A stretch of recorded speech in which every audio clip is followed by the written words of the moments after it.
My name is Hannah, and this is my story of how I've grown to inspire so many young girls in my home village. I come from a family of so many beautiful women and a man who happens to be my father.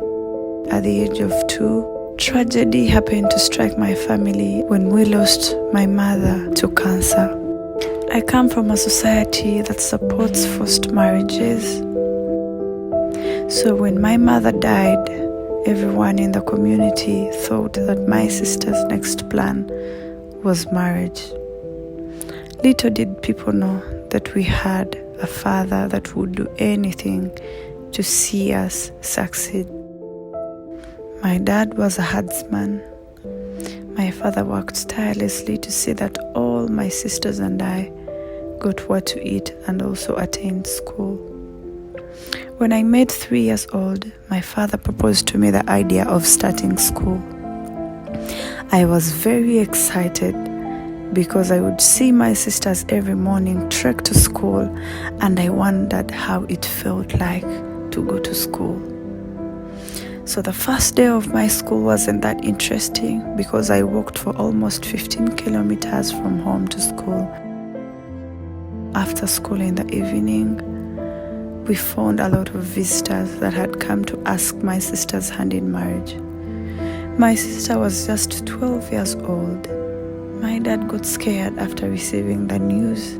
My dad took my sister to a faraway school to save my sister from being married at a very young age, and that is the same thing he did for my fellow sisters.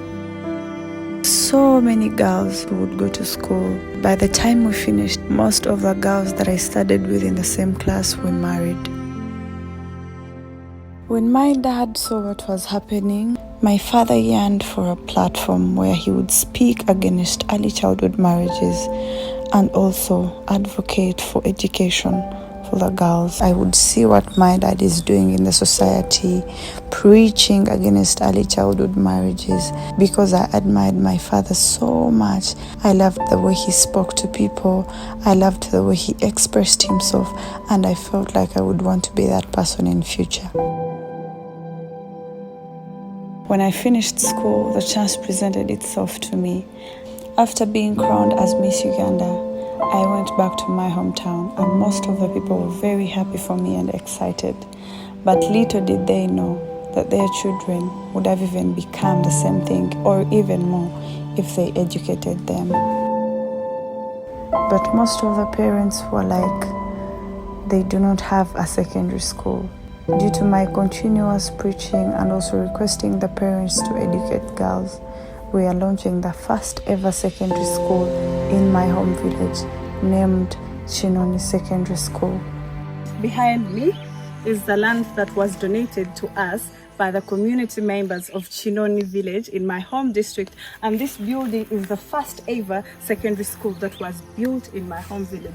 We are trying to make sure that we get a convenient place for students to study, because there's so many students who are not able to go as far as I went to get quality education, and this is how far we have reached with the building. We hope to continue to see better and quality education for our students in my home village in Chinoni, Nakaseke district.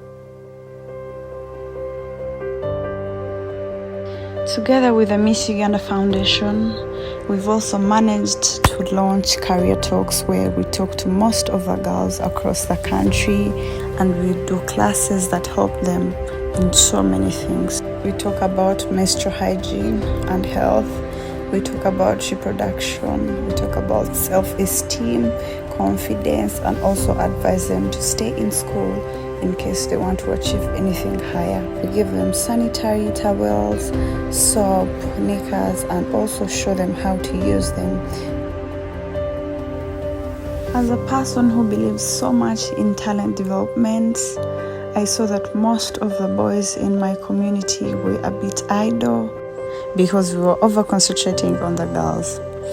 We launched the first ever Hannah Karima tournament where we get so many boys from different communities to come and play football, where the winner gets to win a prize. I must say that it has been an amazing journey for me working with the Miss Uganda Foundation and also learning so much from lots of the girls I've been meeting. As a queen, this is the true beauty with a purpose.